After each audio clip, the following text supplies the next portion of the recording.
We'll kick things off with Luton Town, who've got their first win since Christmas. After they beat Portsmouth 1-0 thanks to a Jordan Clark goal. 3-word reviews for Luton. Skeeter on our Patreon says, all too late. Neil says, character and fight. Luton View says, very, very relieved. Jason says, Luton going up. For Pompey, Scott says, one to forget. Richard says, toilet away showing. Pompeanut says, Sam Allison show. Yeah, first win since Christmas. That is insane, isn't it? But it just goes to show how huge a result this could be for Luton Town, Justin.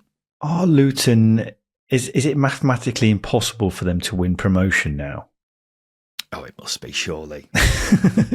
Surely. I can't do the maths, but I think, it must be off the cards. So let's not get too carried away, I'd say. Well, no, it's just making sure that our prediction from the start of the season comes in and we don't look too silly. But it is a monumental win. It is massive. I don't think, being a Derby fan, having not won for a long time, it's exactly, the Luton fans would have been going through exactly the same thing. It's massive. You can't understate it. And it's getting to a point of, before the game, how often were we saying how hopeless Luton are? And suddenly the weekend, going into their working week, every Luton fan, it's looking nice. It's looking nice. It's a tight game. But, the way things have been trending for Luton is one day they could have easily lost, because we've seen that time and time again. But you can't understate how much of a big 3 points this is for the Hatters.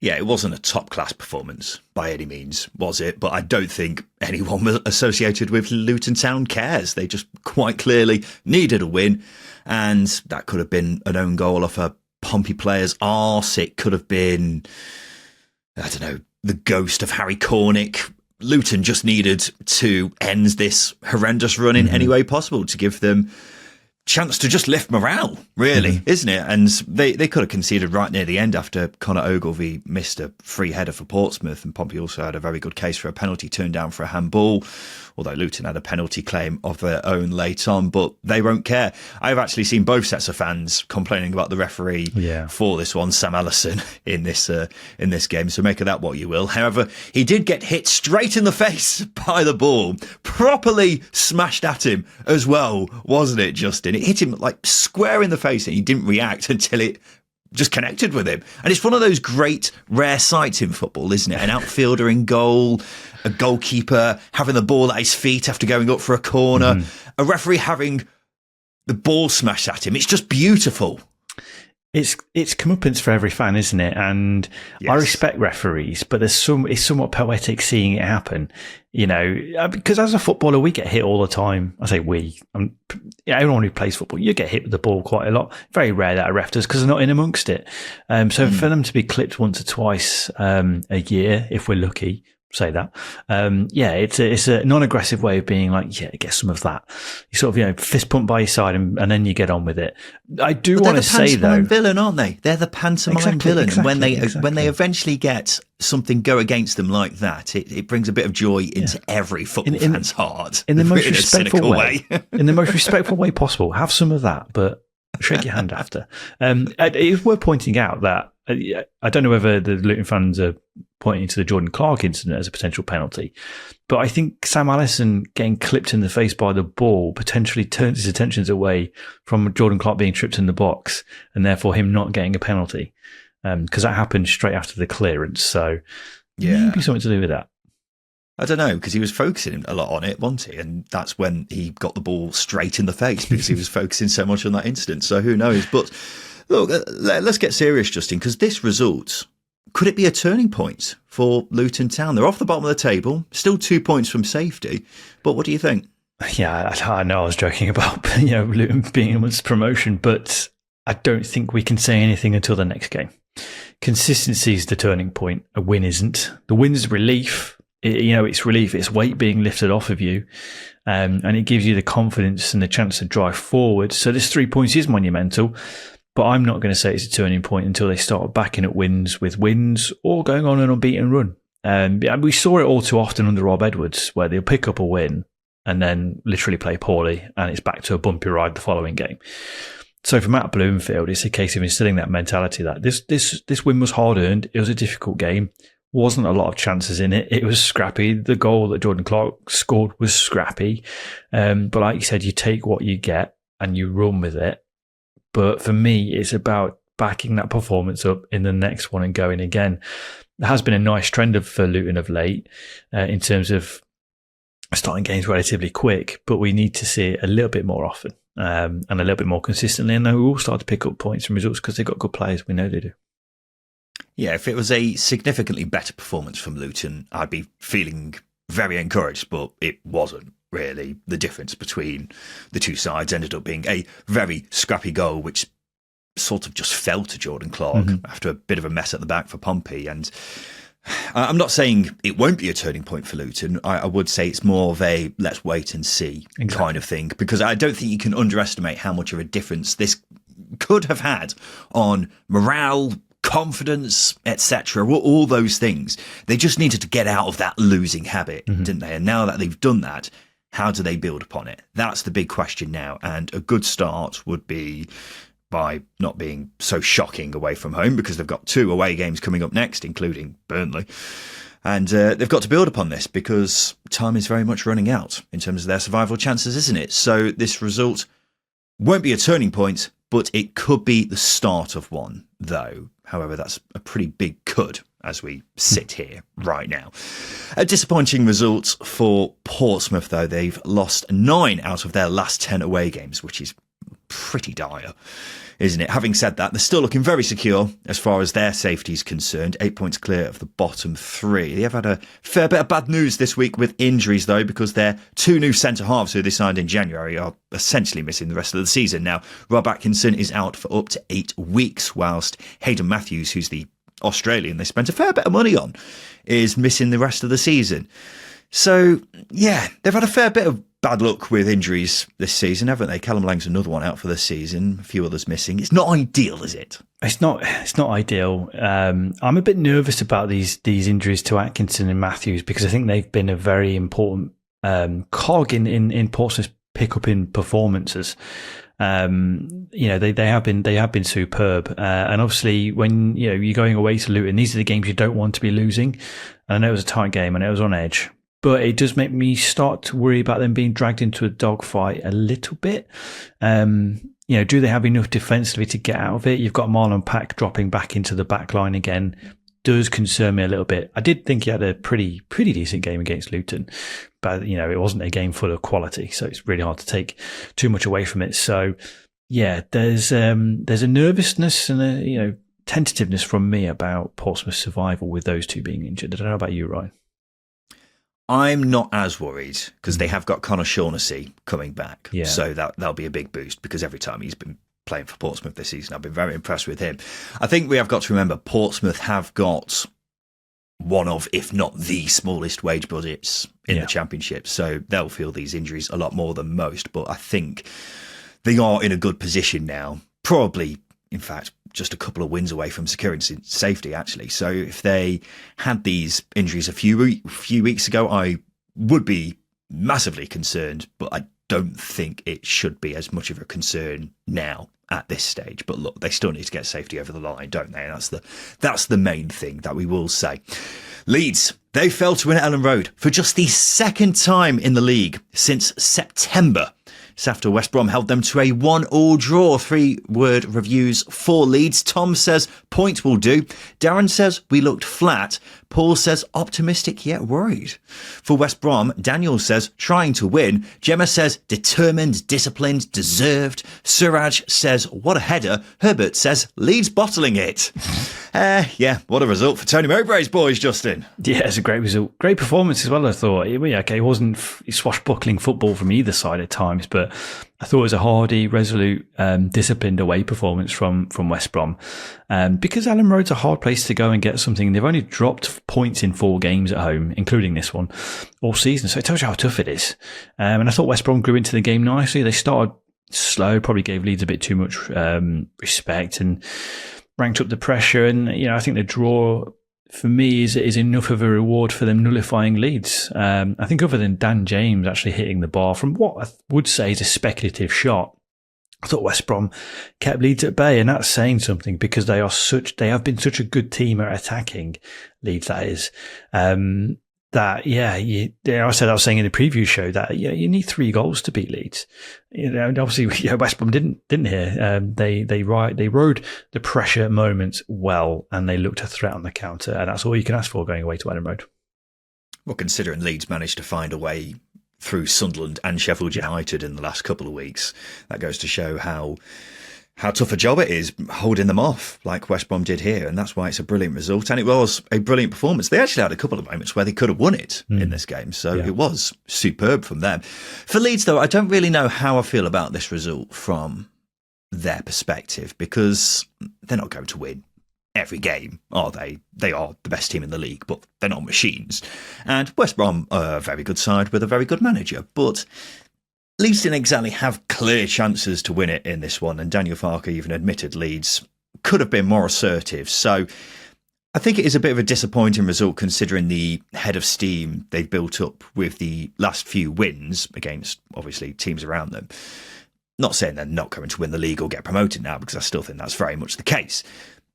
Maybe it's just fatigue after a couple of big games which have really taken the energy out of the Leeds players. I don't know, but I'm guessing they'll see this as 2 points dropped, and I would say that's right. Anything on that, Justin? I think there's a couple of ways of looking at it.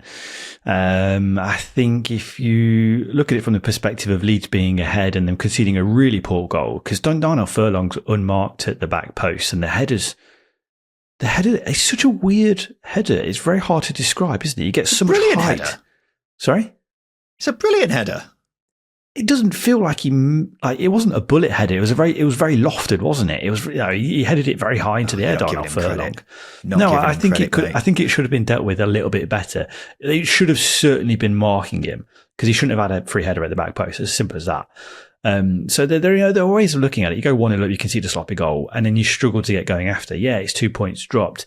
On the other side of the coin, 7 points out of 9 against Sunderland, Sheffield United, and West Brom. That's pretty good. Doesn't matter if you're top of the league. Yeah, they've. I think it's a good win. It's just a bit of a flat performance. And as I was alluding to at the start of the show with the weather, Daniel Farke said maybe we were trying to enjoy ourselves a little too much in the sunshine. So take that how you will. Maybe the sun impacted the Leeds performance. Maybe it was a 12:30 kickoff. He definitely wasn't the 12:30 kickoff. I've got more to say on that. I don't know what he's on about with the sun thing. That's it's a weird comment. It's a weird comment, isn't it? What's he on about? Strange.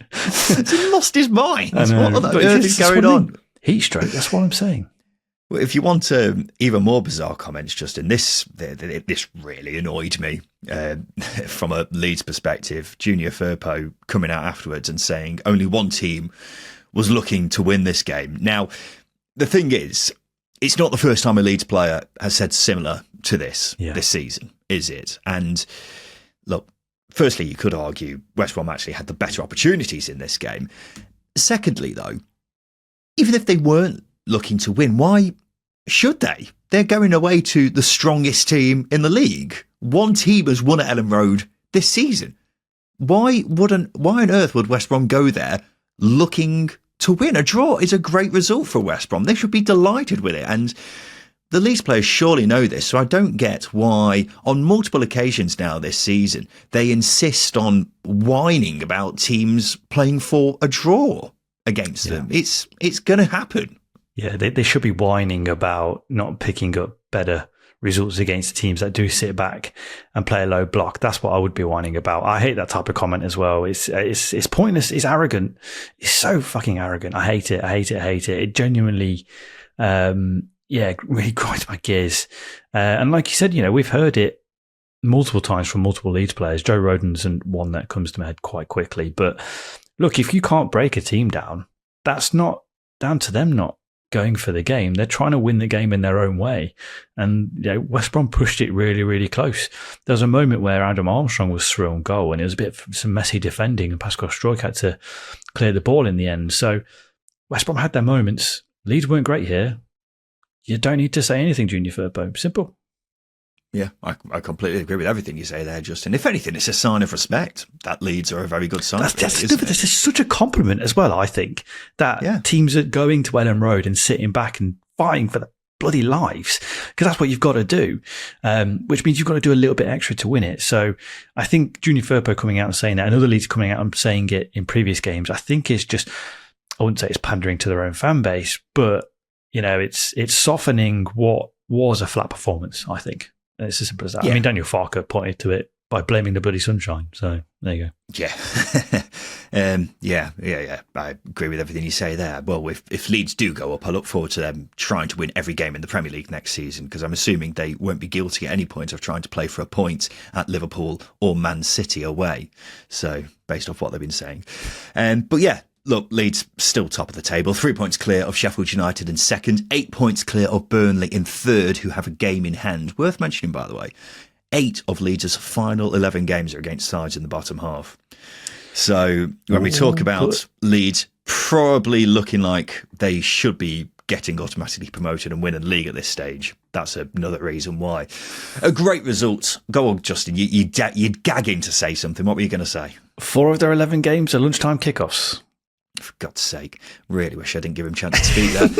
A great result for the Baggies. It keeps them in the playoffs. They've only won once on the road since September, which I was quite surprised about, actually. But if you add in that context here, it only makes the result away at Ellen Road look even better, really, doesn't it?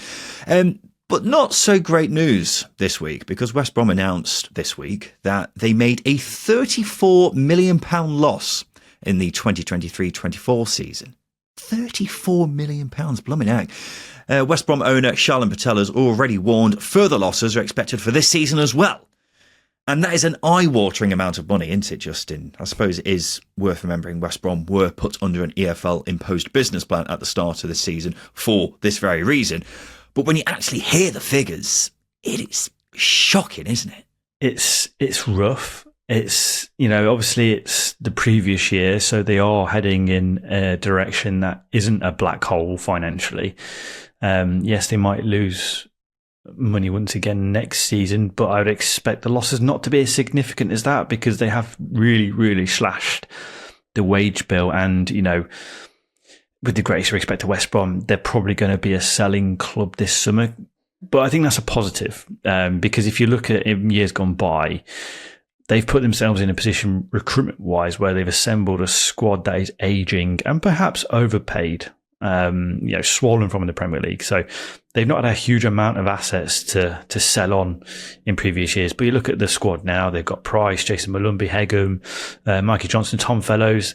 There's a bigger collection of players that they can sell on and reduce those losses, like every Championship club. And that's, I wouldn't see it as a negative. I would see it as a positive that they are turning direction into a positive one. So, yeah, eye-watering sums, but they are in a much better place. Yeah, I think you're spot on there, Justin. But I think it also pretty much emphasises how it's quite remarkable that West Brom are still competing for the playoffs at this stage. Carlos Corberan was doing a superb job in the circumstances, and Tony Mowbray's just been carrying that on. And they have been cutting their cloth accordingly, and it's probably held them back somewhat, really. If they didn't have these restrictions, then who knows where they'd be. But ultimately, this sums up how much of a shambles West Brom were before these new owners came in. I mean, they were having to take out bloody loans just to pay the bills, weren't they? And it's going to take a while to recover from the after effects of that. But hopefully in time, the new owners look like they will get them back on an even footing, because they bloody need to. And we have got to point out, they have been spending money on the likes of Isaac Price, Mikey Johnston, so things can't be that bad at this stage. And I suppose a lot of credit has got to go to those behind the scenes for getting them back on track.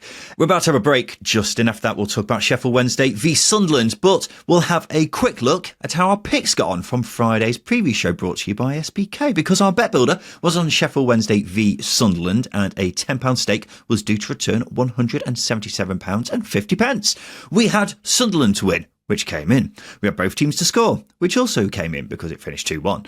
We had under 4.5 cards, which also came in because there were just 2.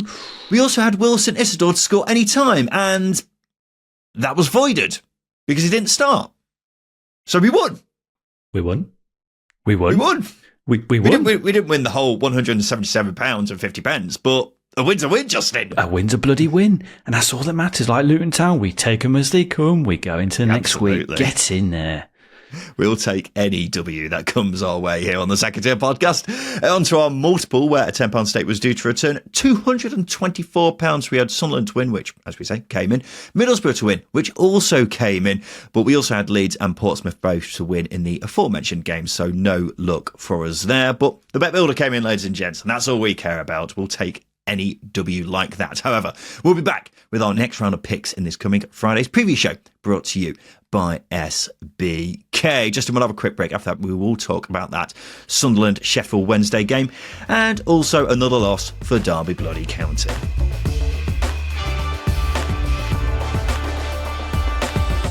Welcome back to the Second Tier Podcast, and it's now time for us to reveal the winner of our latest edition of Jameson's Weekend Hero, because every single week we ask you to nominate a fellow Championship fan that you believe deserves recognition. It could be someone who drove you to a recent away day. It could be a friend or a relative who got you into supporting your club in the first place. Whatever it is, we want to find out. So to nominate your Jameson Weekend Hero from this weekend, send us a voice note right now on WhatsApp explaining your nomination. The number is in the show notes. And of course, if we pick you, you win a bottle of Jameson. Share with your winner. Now, this weekend's hero is from Cardiff fan Callum, who wanted to nominate his dad, Kevin. Hey lads, it's Callum here. For my weekend hero, I'd like to nominate my dad, Kevin Elliott, who's been a Cardiff City fan for more than 50 years. He watched Cardiff when he was a young lad and has followed the club ever since, and took me to my first game and even bought me my first season ticket over at Linian Park. We've had some of the best times together, from watching Cardiff get to the FA Cup final in 2008, a playoff final in 2010, a League Cup final in 2012, to even getting promoted twice to the Premier League.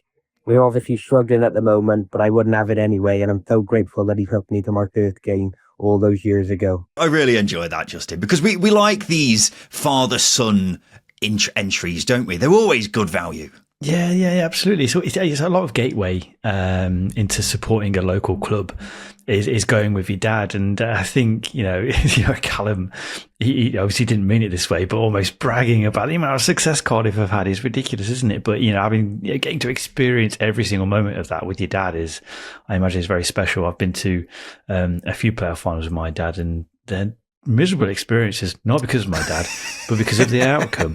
But Callum there, it's been a very positive one, I imagine, for him. Our day will come one day, Justin. I don't know when, but it may be when you're someone else's dad. Probably that's the kind of time period we're talking about with Derby County, I think. But anyway, let's raise a glass of Jameson Ginger and Lime to Kevin, who is this weekend's Jameson Weekend Hero. And Justin and I are now going to have a swig to honour Kevin. We should really mention more often how nice it's bloody lovely. Jameson Ginger and Lime is. Beautiful, isn't it? They are absolutely top It's notch. The reason why people should be submitting. So keep submitting, because a free bottle of Jameson's, get some ginger ale. Whoa, come on. Oh, it's good. It is really good, ladies and gents. You cannot go wrong with a bit of Jameson Ginger and Lime. So to nominate your Jameson Weekend Hero, send us a voice note right now on WhatsApp. It just needs to be about a minute long. The number is in the show notes, and you could be next week's winner. You must be over 18 to enter. UK only, and T's and C's apply. Let's go back on to some of the action from this past weekend then. And there was a controversial win for Sunderland at Hillsborough as they beat Sheffield Wednesday 2-1. 3 reviews for Sunderland. Ralph on our Patreon says, handballs turned off. Dan on our Patreon says, who needs Lafay? Chris says, back in it. Matthew says, Mayenda Owlslayer. Yeah, Eliza Mayenda scored both. Only scored 6 goals this season, 4 of which have been against Sheffield Wednesday, which is a pretty mad record, really, isn't it? But his first goal was expertly controlled, quite clearly, with his forearm. Yes. And the thing is, Justin, no Wednesday players appealed against it, which I don't think helped their cause here. I guess it's not cricket, so it shouldn't matter, but still. I don't know with this one. Yes, it quite clearly hits his arm. Yes, in a realm of football, it's handball. I think firstly, the officials not seeing it is fair, because he's on the blind side of one of the linesmen. I think the referee's positioning on it is also his back's to it. You can't see through a player for that. But is it handball? Yes. But his arms, right. This is a confusing thing, and it's the Harrison Broyles one I wanted to bring up as well later on in the show. His arm isn't outstretched. It's not in a natural position. He doesn't move his arm to the ball. What is the fucking law? Yeah, well, the law is that it's much more strict to the handball rule when it comes to attackers, particularly when they're about to score. So if VAR was involved here, it would definitely be ruled out. Whether it would have been handball 20 years ago is another question. But this is it. It's not a deliberate handball is the other thing we should say, but it's clearly hit his arm, hasn't it? Yeah, it's clearly hit his arm. But again, I think this rule is so bloody subjective because it's out. I know it's stricter for attackers. You are right. But, there's no movement to the ball. Every single variable doesn't tick any of those boxes. It just hits him. So again, it just falls into this area where, well, it's whatever the referee feels like on the day. Because I think you are right. If VAR is there, it probably rules out. Fair enough. But on the other side of it, I think VAR will say that's not a clear and obvious error as well. Because again, I think it's such a subjective rule now because it's so bloody confusing that I think we just fall into such a grey area that it depends what the referee views it as on the day, like a tackle or anything else. Well, it's all subjective, isn't it, as you say. Incredibly, it wasn't the only handball shout to go Sunderland's way because Dennis Serkin also had one in his own box. But you've got to take your hat off to Sunderland because it's a great win for them. They seem to be performing better away from home right now than at the Stadium of Light. They've had a few dodgy results there recently, haven't they? So it's good to see that they're still having some good showings on their travels, at least. Yeah, definitely. I don't know whether it's the pressure of because Stadium of Light is a very unique experience in that the crowd can turn if an opposition's game plan is perfect. I wouldn't say the crowd turn on the players, but it can make the atmosphere very nervy, and that can feed into the players sometimes. And we have seen that with the likes of Hull, Watford, amongst others. So teams have sort of fed into that a little bit with how they play and how they set up at Stadium of Light. And I think going away from home relieves a bit of that pressure. That being said, Sunderland still have the third best home record in the Championship, but if they're picking up more results this time of year, towards the end of the season away from home, it's only going to be a positive, especially when you're going into the playoffs. It's nothing too much to read into, but I think Lebris will want to, correct that home nervousness that can maybe creep into his players. Yeah, I think he definitely will do because it's proven to be a bit of their Achilles heel right now, strangely. But what do you think Sunderland's target is for the rest of the season now, Justin? Because we've said the automatics probably out of reach unless both Sheffield United and Burnley really drop off. They will surely finish in the playoffs with a 13-point cushion that they've currently got now. But what would you be looking for from Sunderland between now and the actual playoffs in May? Because we've got a lot of time between now and then, haven't we? Yeah, we do. It's building good habits. It's getting back to what they were very good at in that first 10 games. I think this is probably quite a big statement, but I think if Regis Lebris can find the formula that was working in that first 10 games, I think they're the team to beat in the playoffs. I think a lot of the teams in and around the top six and pushing into the top six or in the top six, if they come up against Sunderland of that first 10 games, I think Sunderland are going for promotion. They were sensational defensively. They were brilliant. They were great on the counter. They were clinical. It was 8 out of 10, 9 out of 10 performances. Complacencies have set in. It's done it with a lot of teams. Sunderland aren't alien to this. So I think it's ironing out those bad habits, getting back into what they were very good at in that first 10 games, being very difficult to beat and, reducing the amount of chances and goals they concede because that has crept up since the turn of the year. I think that would be the target because, as you say, consolidating a place in the playoffs is the ultimate aim. And maybe in the perfect world, if they can take advantage of any drop-off in that top two, then they'll certainly take it.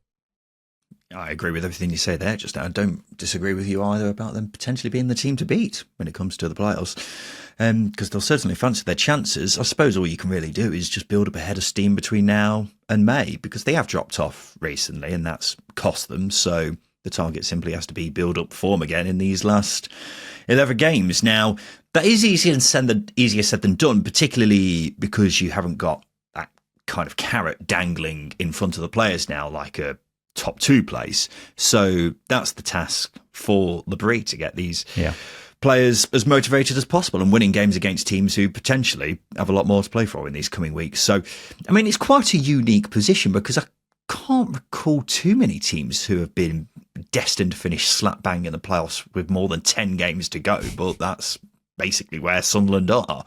But I suppose they could use it to their advantage with everything you alluded to, and also, I guess, rotating a bit, trying new things out. I don't know, but they just have to make sure that they head into the playoffs as strongly as possible, really, don't they? An interesting story that's come out today, Justin, about Sunderland. It's reported they're in talks about getting a £35 million loan. Now, it's from MSD Holdings, who have done this a few times with other English clubs over the years. Sunderland would have to pay around £5 million in interest a year.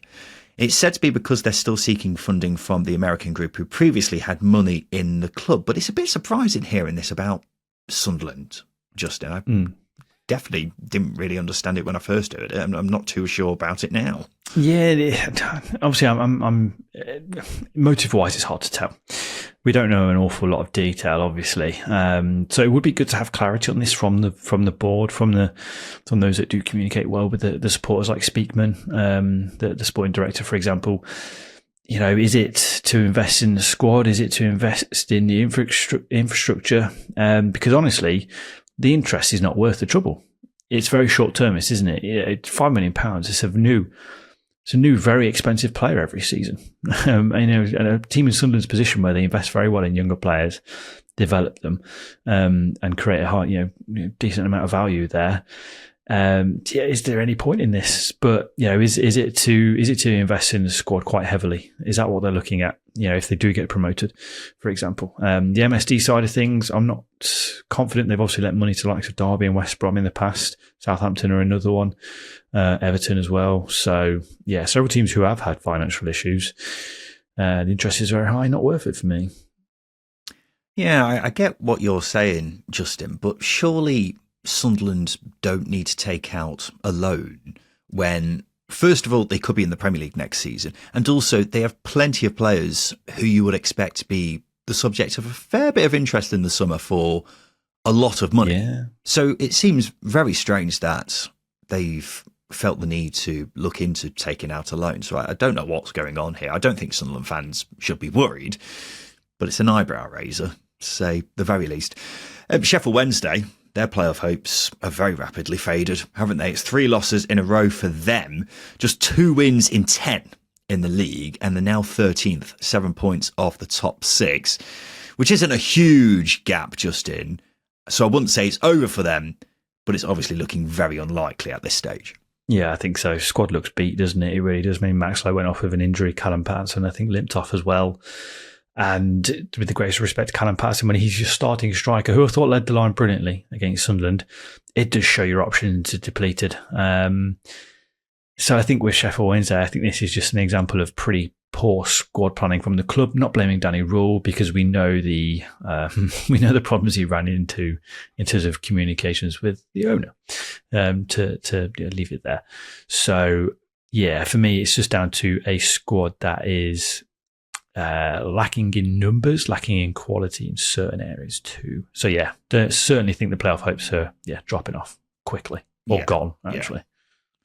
I wouldn't say gone completely just yet, but it is looking like a bit of a long shot at this stage. And I think you're absolutely spot on, Justin. They're just clearly lacking in many areas, aren't they? Their lack of centre halves has been massively put under the spotlight with the injuries that they've had in that position. They obviously needed a striker. They've needed a striker all season, really, and they needed at least 1 or 2 attackers, and it's ended up really costing them. And I can't help but think back to the last transfer window where we had this standoff between Chansiri and Danny Rule in January, and I think that has ruined their season, because a few additions would have made a world of difference, and there'd probably be a few places higher, actually. So, but I mean, that's Sheffield Wednesday in a nutshell, isn't it? There's always something holding them back, and usually involves Depon Chansiri. That's just Sheffield Wednesday. Derby County have gone bottom of the Championship after a 1-0 loss away at Middlesbrough. 3 word reviews for Middlesbrough. Nice Guy says Gibson sinks Derby. Steptoe says Azaz 10-10. For Derby, Pete says Derby County 0. First thing to mention on this game, Jerry Yates committed a foul after 8 seconds, which would have been impressive if it didn't happen in the same weekend as a player getting sent off after 17 seconds down in League One, which I thoroughly enjoyed. But look, I think it's fair to say Middlesbrough made hard work of this. It is back-to-back wins now for Michael Carrick's side, though.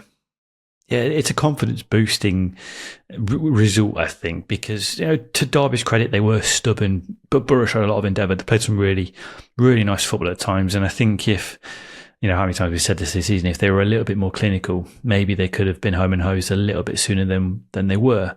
Because Finn Azaz's goal was beautiful, but that came from a really, really awful pass from Caden Jackson, which sort of gifted them the opportunity. So you want to think that to justify their endeavour, they're good football, that they create the chance of their own accord, and they did do it a lot, but they didn't score from them. So I think it's one of those cases from Michael Carrick and Middlesbrough where, yes, they really look good at times, but they make you pull your hair out. They really do make you pull your hair out. I'm surprised Michael Carrick's got eyebrows left, to be honest with you, because I'd be ripping them out. I don't know why I said eyebrows, but you get the point. Yeah, eyebrows was a very, out of all the hairy parts of your body, eyebrows was a very strange place. It just seems a less painful place to pull hair out. Do you know what I mean? Like, people get their eyebrows plucked all the time. You pulling your own hair out that's going to hurt. I feel like your eyebrows are an easy win. I don't know. I've never really tried it, to be honest. Go on. Pull an eyebrow. Yeah, that was actually pretty painful. That's all right. Yeah, there we go. Yeah, there you go. Point proven. There you go. Fair enough. But I can fully sympathise with Michael Carrick losing his hair because I'm very rapidly losing my hair watching Caden fucking Jackson play every week for Derby. But look, Justin, analysis on this game, serious analysis of this game. Borough were by and large restricted to half chances for most of it, and you actually could hear the Borough fans getting very frustrated. There were plenty of occasions where Borough had the ball and the fans were audibly telling the players to move it quicker because Derby were clearly happy to just sit in and get a point.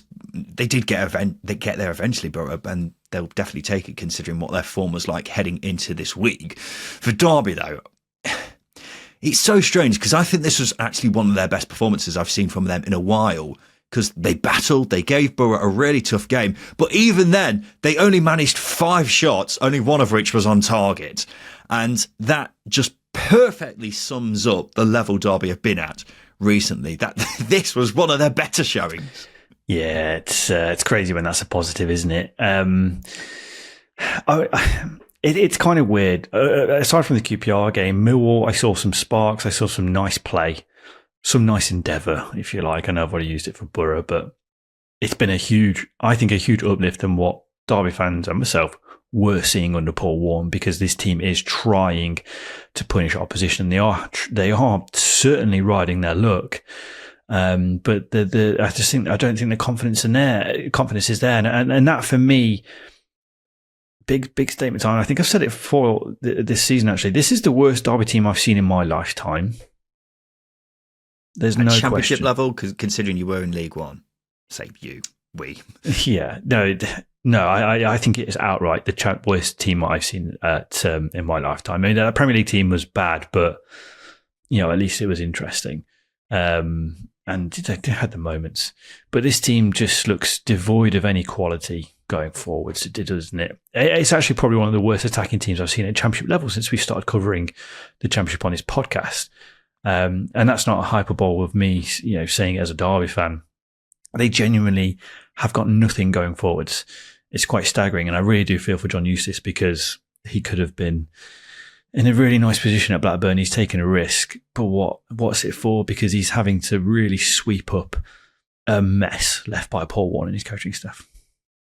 Yeah, I'm not going to disagree with you on that because it is just 1 goal from open play in 10 league games now for Derby, which is abysmal. isn't it? And as you say, it's not like they're missing chance after chance. They are not creating nothing, absolutely nothing. And I know it's bizarre to say about a side who have kept one clean sheet in 14. I think they have actually been defending well.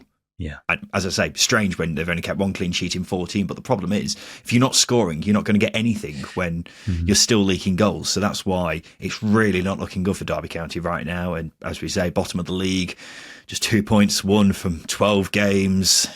Yeah, John Eustace hasn't exactly shown us why he took this job on yet, has he? By the way, Derby's next game at home to Blackburn. Whoa. Which promises to be They've sold out their allocation as well. They've sold out their allocation, Blackburn fans have. Yeah, I bet they bloody have. I saw, I think it was Dave on our Patreon, who's a Blackburn fan. He's got a toy snake ready for this game. So, yeah, could be interesting. I think he might not be the only Blackburn fan who's got something to say about John Eustace. Ryan the Ambre, though, Justin, just 2 appearances away from breaking the championship record for the most appearances without scoring a goal. It's very, very exciting. And you were particularly impressed with his interview after this game that he gave to the BBC, weren't you? Yeah, I love him for it. He's turned into a cult hero just off the back of this interview, because he had to apologise for swearing because he said John Eustace was pissed. But then literally 3 words later, he drops the F-bomb and doesn't apologise for it. He just moves on. He doesn't realise. Yeah, he just says, "Oh, John Eustace is pissed." Oh, sorry, I don't think I can say that. Well, we're fucked, so something like that anyway. It was just great. It was just great.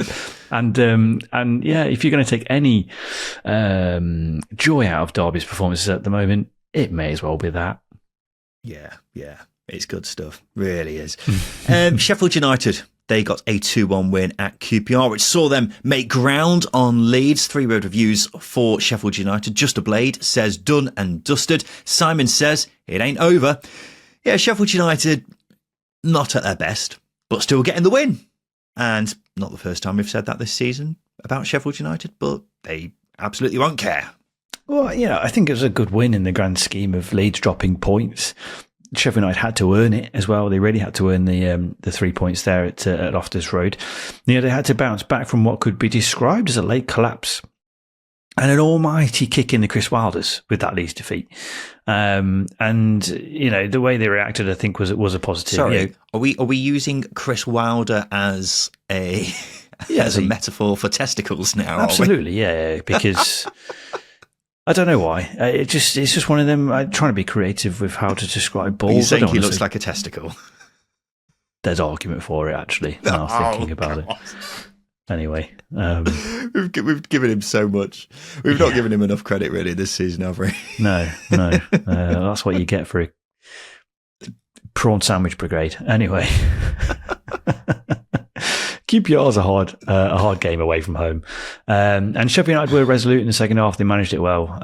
Something they weren't late in the Leeds game. So, yeah, it's a hard 3 points, but off the back of the context of that Leeds performance in that final 20 minutes, I think it was a positive.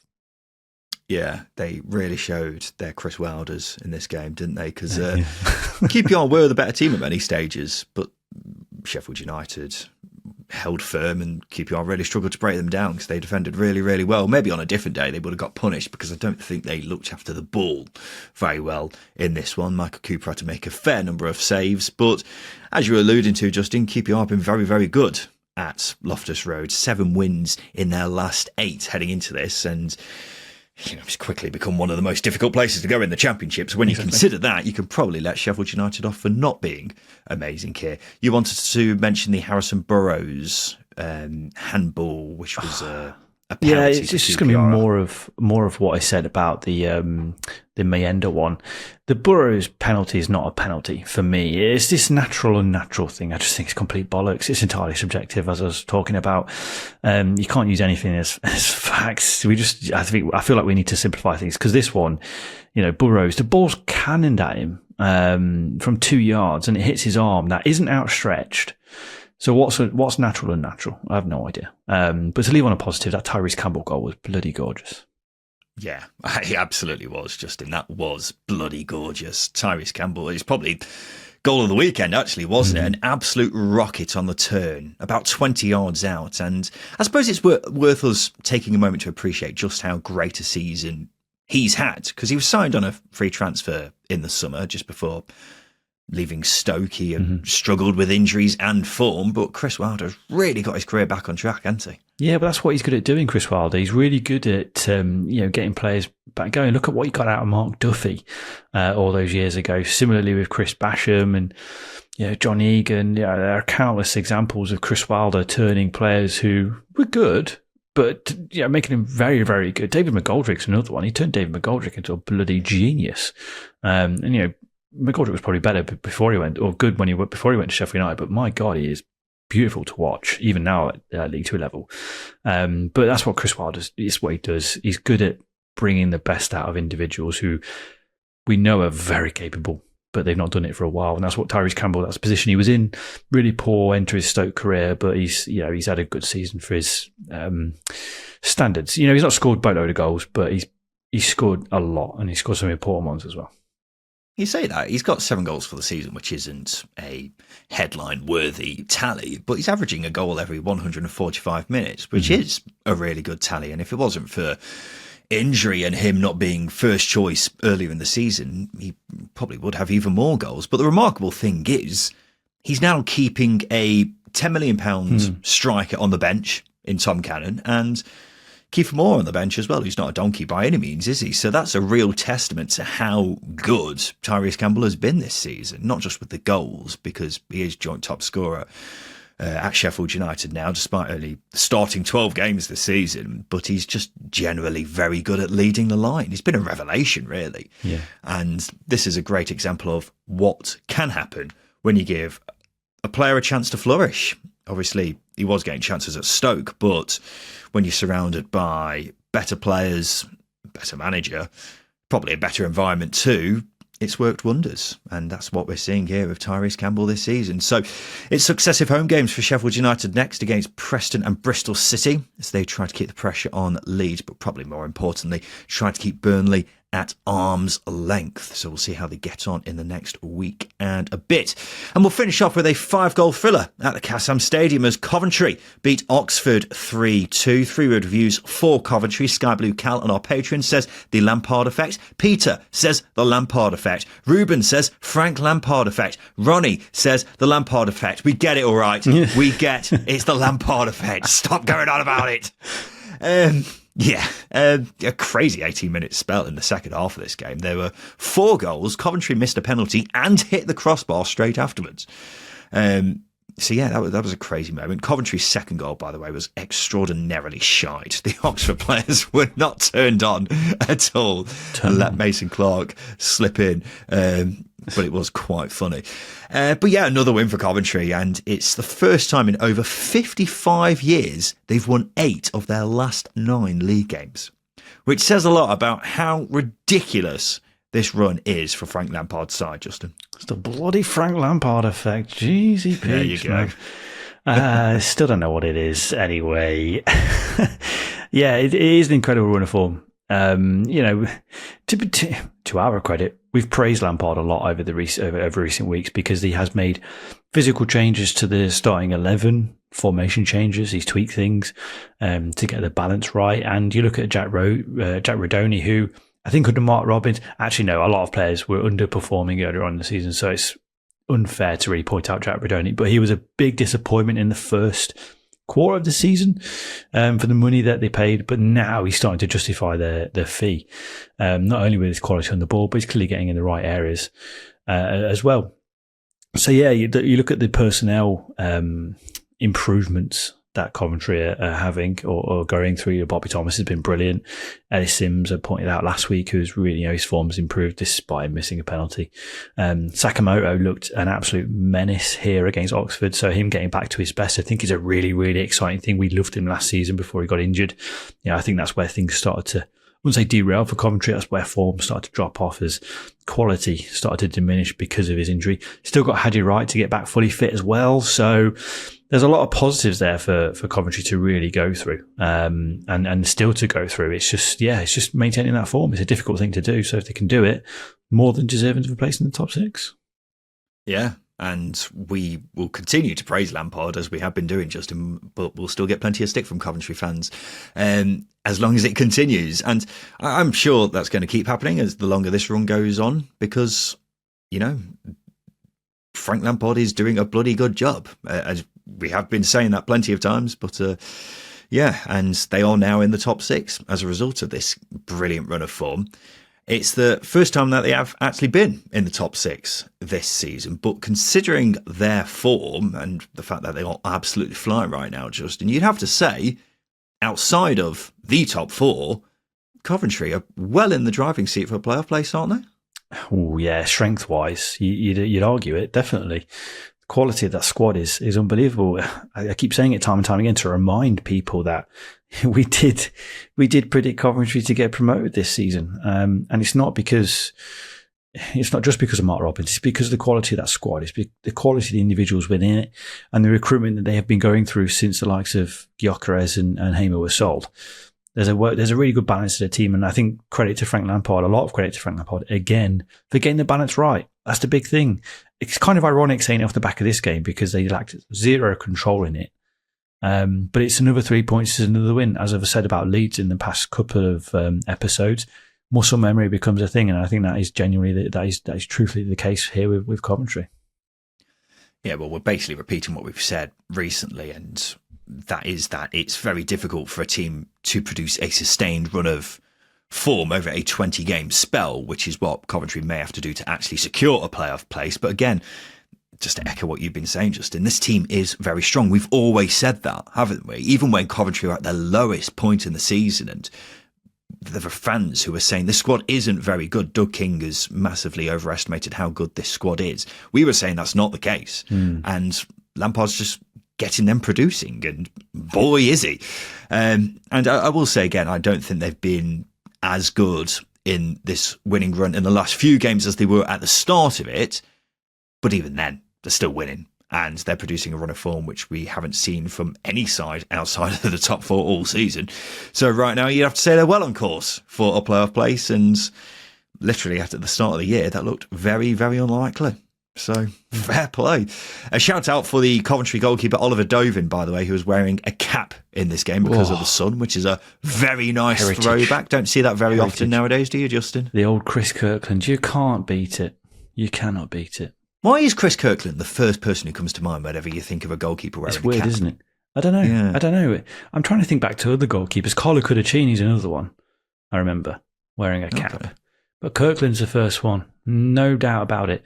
If you had a gun to my head and you told me to name a goalkeeper wearing a cap in the past and it had to be right, Chris Kirkland's, straight away. No hesitation. Yeah, I vaguely recall Joe Hart doing it a fair bit. But otherwise, it's a very rare thing nowadays, and I do get a bit butterflies in the old stomach when I do see it, because it just makes me feel all warm inside. Anyway, it's time for the polls, ladies and gents. This is part of the show where we give the listeners 3 questions on Twitter, because we want to get their thoughts on everything to do with the Championship. So the first question we asked was this: who's the biggest club in the Championship, Leeds or Sunderland? So I casually start a war on Twitter. Yeah, a bigger war than the one that's already going on. Yeah. Ooh. Leeds. It's Leeds. Come on.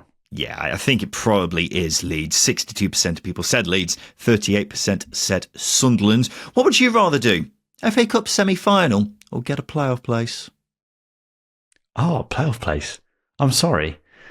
Playoff place. I fucking love the playoffs. Remember the heartbreak that you've been through over the years with Derby though, Justin? Doesn't Do you want to matter. go through that again? Yeah, absolutely. This definition of insanity. Go, keep doing it, go around in circles. You know you're not going to win an FA Cup semi-final because the gods don't want you to. They just want the big ones to win. That's all they ever want. Coventry fans had a nice time last year. They had a nice time. They didn't win it, did they? They didn't. You're absolutely right there. 67% of people said get a playoff place. 33% said FA Cup semi-final. And finally, do you like Marmite, yes or no? Oh, I knew this was coming up at some point. I don't know why. I was thinking about it in the week as I was shopping for I was getting some lemon curd. No, I hate Marmite. Have you tried it? No, I don't want to. Well, how do you know that if you like it? If you love it, absolutely not. Why? Because you have the taste profile of a cardboard box.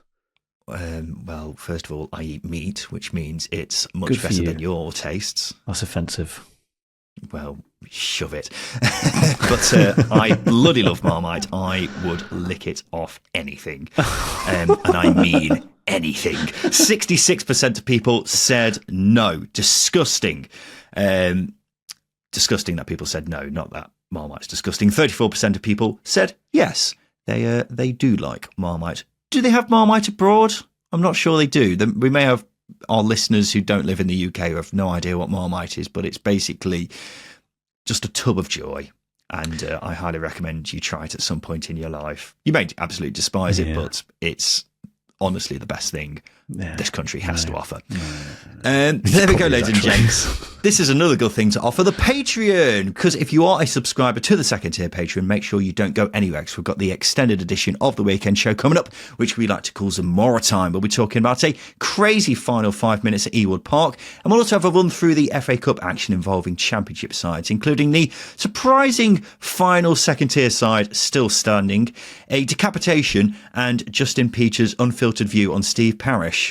If that doesn't sign you up, I don't know what will. If you are not a Patreon subscriber, get involved, because we have some more time every single weekend. Head over to patreon.com/second tier. Link is in the description of this episode. But that's just about time for us here on the Second Tier Podcast. We'll be back again on the Thursday for a roundup of all the midweek action across the championship. So we look forward to seeing you then for that. But this has been the Second Tier Podcast.